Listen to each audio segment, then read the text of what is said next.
And we're back. Dr. Jacques Trespitri of Soho MD, here at the Bullpen at the JP Morgan Healthcare Conference. I'm here with Lindsey Jardine of BlackRock Neurotech. Great to have you here. Thank you very much. Nice to be here. Yeah, so can you tell us your journey, what got you here? Oh, yeah. So I started off in biochemistry, and so working in genetics. Dream back then was to be a physician, and so that was kind of like the path forward. You get a lot of clinical experience, you get some lab experience, you start working in a hospital. I started interning at hospitals. It was fascinating, and I loved it. And then I looked around, and everybody I knew was miserable. So I'm like, oh my gosh, this sounds terrible, but I love healthcare, and I love medicine. So how can I help? How can I get into medicine? But more of a peripheral way. How do I do this in a more impactful way? How do I help so many more people than just like the grind, being in a hospital day in and day out? So then I started exploring clinical research and started working in clinical research at UCSD and then Stanford, and eventually got onto a project with Google. So that was my foray into startups.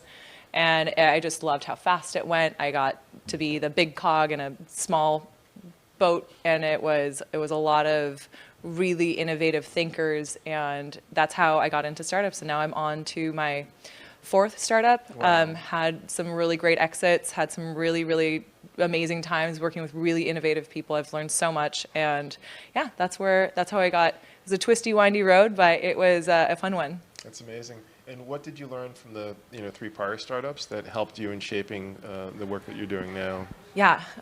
So the first startup that I was at was a wearable neuromodulation device. And one thing that I really genuinely appreciated was the team. And so many people were just very, very invested in making this work, because we, being a very small startup, we were running a lot of our early feasibility trials in office. So I still got to interact with the patients, and I got to see the immediate impact on a very small group of people. And so when I got into the idea of marketing and the idea of how do we reach a broader audience, I got to be able to talk to thousands of people. And it wasn't just like going back to my medical kind of school background, it was one person you were helping at a time. But here I got to see so many people be affected by such a very, very, very niche thing that they could use, they could interact with. And that's when the neuromodulation kind of electrophysiology portion of my career kind of started off. And so that was really amazing to be a part of that group and everyone working towards the same goal. And then I switched over into cardiology. Wow. And worked in another startup, but that was a class 3 medical device. So it was high risk, high reward, very big, very flashy kind of stuff. So I was on the team from their phase 2 all the way to their phase 4. So got it all the way into the post-market, and then decided to jump to my other group. But that's the really high risk, high reward is kind of was that's what got my adrenaline working. So I really loved that, and it was a breakthrough medical device. That was my first breakthrough medical device. It was class 3 breakthrough medical device, and that designation isn't really given out very easily to a lot of medical devices. So breakthrough, for anybody who doesn't know, is something that it's going to be a game changer. It's something that's never been seen before. It's by definition a novel device. So having that novelty was really exciting, and so that one I got to work really closely with the engineers on the team. So how, working with them and seeing how they think and how they develop things and how it plays into the clinical strategy and how it plays into the marketing and the business. So getting a really well-rounded understanding, and that was that company went IPO back in 2019, I believe. And then I got an opportunity to work on another class 3 breakthrough medical device. And that was also in cardiology. And so that was the same thing, but it was, not the same device, but it was in cardiology and electrophysiology. And it was high risk, high reward, high octane stuff.